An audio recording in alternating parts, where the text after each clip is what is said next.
നമസ്കാരം, മലയാളി വാർത്തയിലേക്ക് സ്വാഗതം. 94 വയസ്സായ അമ്മ മരിക്കാൻ മുട്ടിപ്പായി പ്രാർത്ഥിക്കുന്ന മന്ത്രിയാണ് കേരളത്തിലുള്ളത്.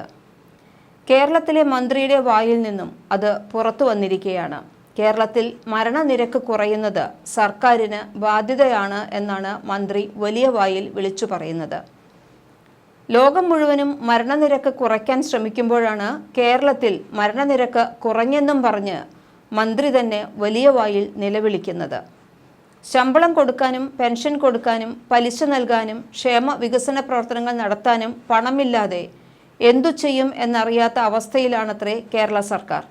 ചുരുക്കത്തിൽ പറഞ്ഞാൽ കേരള സർക്കാർ കഠിന ദാരിദ്ര്യത്തിലാണ് എന്നർത്ഥം. ഗവൺമെന്റിന്റെ വരുമാനവും ചെലവും തമ്മിലുള്ള അന്തരമാണ് ഈ പ്രതിസന്ധിക്ക് കാരണം. എന്നാൽ ബജറ്റിൽ പറഞ്ഞത് കേരളം സാമ്പത്തിക പ്രതിസന്ധിയെല്ലാം മറികടന്നു കഴിഞ്ഞു എന്നാണ്. ഒരേ മന്ത്രിസഭയിൽ തന്നെ രണ്ടുപേർ രണ്ടു തരത്തിൽ സംസാരിക്കുന്നു. പ്രസംഗത്തിനിടെ വീണ്ടും വിവാദ പരാമർശവുമായി വന്നിട്ടുള്ളത് സജി ചെറിയാൻ തന്നെ. കേരളത്തിൽ മരണനിരക്ക് കുറയുന്നത് സർക്കാരിൻ്റെ പെൻഷൻ ബാധ്യത വർദ്ധിപ്പിക്കാൻ ഇടയാക്കുമെന്നാണ് മന്ത്രിയുടെ വാദം. കേരള NGO യൂണിയൻ സംസ്ഥാന സമ്മേളനത്തിൻ്റെ സ്വാഗത സംഘ രൂപീകരണ യോഗം ഉദ്ഘാടനം ചെയ്യുമ്പോഴാണ് മന്ത്രിയുടെ വിവാദ പ്രസംഗം ഉണ്ടായത്.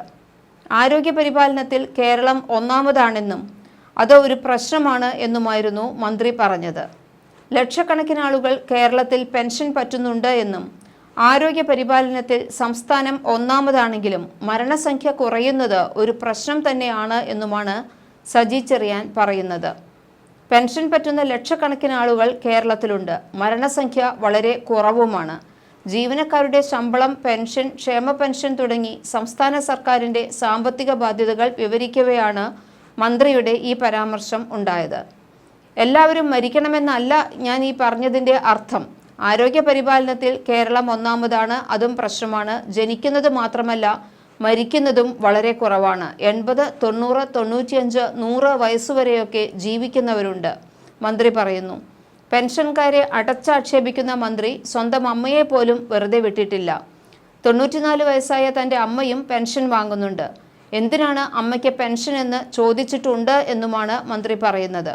എന്നാൽ ഈ മന്ത്രി പെൻഷൻ വേണ്ടെന്ന് വയ്ക്കുമോ എന്നാണ് ഇപ്പോൾ കേരളം തിരിച്ചു ചോദിക്കുന്നത്. സർക്കാർ ജീവനക്കാരുടെ ശമ്പളം, പെൻഷൻ, ക്ഷേമ പെൻഷൻ തുടങ്ങി കടമെടുത്താലും തീരാത്തത്ര സാമ്പത്തിക ബാധ്യതകൾ ഉണ്ട് എന്ന് വിശദമാക്കുന്ന മന്ത്രി ഈ കാര്യങ്ങൾ ഒന്ന് നന്നായിരുന്നു. 142 കോടിയിലേറെ ജനങ്ങളും 800ഓളം MP-മാരുമുള്ള ഇന്ത്യയിൽ 29 ക്യാബിനറ്റ് മന്ത്രിമാരും 50 സഹമന്ത്രിമാരുമാണുള്ളത്. അതേസമയം 3.5 കോടി ജനങ്ങളും 140 MLA-മാരുമുള്ള കേരളത്തിൽ 21 ക്യാബിനറ്റ് മന്ത്രിമാരും ക്യാബിനറ്റ് റാങ്കുള്ള മറ്റു 10ഓളം പേരുമുണ്ട്.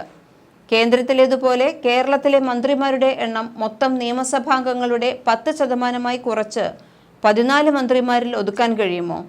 അതുപോലെ തന്നെ മന്ത്രിമാരുടെ പേഴ്സണൽ സ്റ്റാഫിൻ്റെ എണ്ണം ഇന്നുള്ള 25 അല്ലെങ്കിൽ 30-ൽ നിന്ന് 10എങ്കിലുമാക്കി ചുരുക്കാൻ കഴിയുമോ?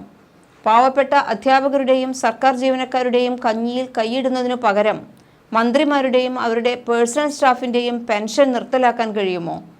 പൊതുപ്രവർത്തകരെ ചെല്ലും ചെലവും നൽകി ഊട്ടി വളർത്തുന്നത് അവസാനിപ്പിച്ചാൽ തന്നെ ഖജനാവ് നിറയും. MLA-മാരും മന്ത്രിമാരുമായി ഇരിക്കുന്നിടത്തോളം കാലം മാന്യമായ പ്രതിഫലം നൽകാം.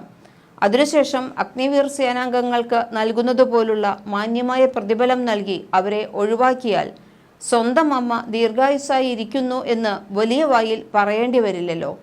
PSC രാഷ്ട്രീയക്കാർക്ക് ഓഹരി വയ്ക്കാതിരുന്നാൽ തന്നെ ഖജനാവ് ചോർച്ച ഒരു പരിധിവരെ കുറയ്ക്കാമല്ലോ.